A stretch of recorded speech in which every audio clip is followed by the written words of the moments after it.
Жонунан сумкасы, колунан телефону түшпөйт. Гүлнара Шайымкулованын иш күнү мейманканасын текшерүүдөн башталат. 10 жыл мурда Түркияга котормочу болуп келген каарманыбыз учурда конок үйлөрүн ижарага алып кардарларды тейлейт. Бүгүнкү күндөгү жумушун аркалаганга чейин тынбай эмгектенген.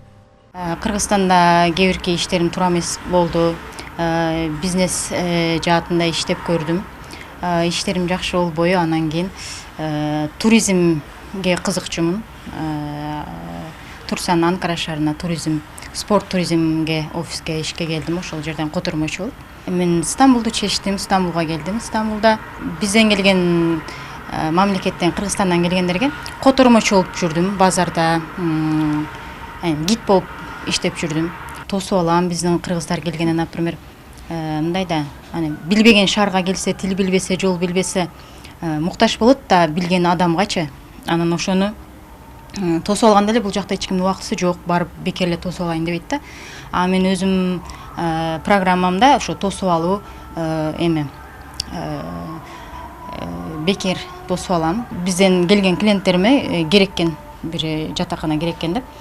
Анан отель ойлондум. Миңдеген туристтерди батырган Стамбул шаарындагы мейманканалардын баасы баарынын эле чөнтөгүнө чак келе бербейт. Өзгөчө Кыргызстандан келгендерге жеңилдик болсун деп атайын арзандатуу кылып, башка жумуштарында бүтүргөндөн тажабайм дейт Гүлнара айым.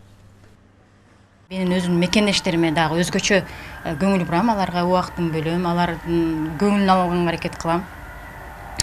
Жердештерим келиптир деп. Алардын ар бир кемчилдик бирдемке чыкса, жумуштарында жардам бергенге аракет кыламын. Айрыкча ошо акыркы убактарда, акыркы 4 жыл, 5 жылдан бери эмелер көбөйүп калды да. Бул жака больницага келгендер да, ошо аябай өкүндүрөт. Кыргызстанда көп кишинин ден соолугу аябай оор акыбалда келишет. Кыйбайсың да, кыялбайсың да, көңүлүң кыйбайт. Анан мүмкүн болушунча арзан берем. Анан акыркы күндөрү даже акчалар төгүп калат билем да. Анан акыркы күндөрү ошолорго уже силерге эме болсун, жардам болсун депчи. Каарманыбыздын бул мейманканасы Стамбулдун Султан Ахмет районунда жайгашкан. Айтымында дагы бирөө ушул эле шаардын Чемберли Таш деген жеринде бар. Бул тармакта эмгектенгенине 7 жылдын жүзү болду. Учурда Түркиянын жараны. Аракет кылсаң берекет деген Гүлнара Шайымкулова чет өлкөгө иштеп келүүнү максат кылган мекендештерге Кыргызстандан чыкпай туруп баарын ойлонуштуруп келүүнү кеңеш берет. Башкысы максатың так, документтердин толук болушу жана бара турган мамлекеттин мыйзамын билүү өтө маанилүү. Биринчи ошо өзүнүн укуктарын билип келиш керек, закондоруна жооп бере турган визалары менен жүрүш керек бул жака келгенден кийин. Анан бир жумуш кылайын деп келген болсо, ошо эмне жумуш кылат, бир тактап алып туруп келиш керек да. Келгенден кийин ойлонушат да, көпчүлүк ошо тилекке каршы келгенден мен буяка кыргыздарга, диаспораларга жардам сурап жазып калышат. Эмне жумуш кылайын дедим, анан жумуш издеп жүргөм депчи. Ал деген өтө туура эмес. Азыр уже заман өзгөрдү, келгенден кийин ойлонгондо уже кеч болуп калат.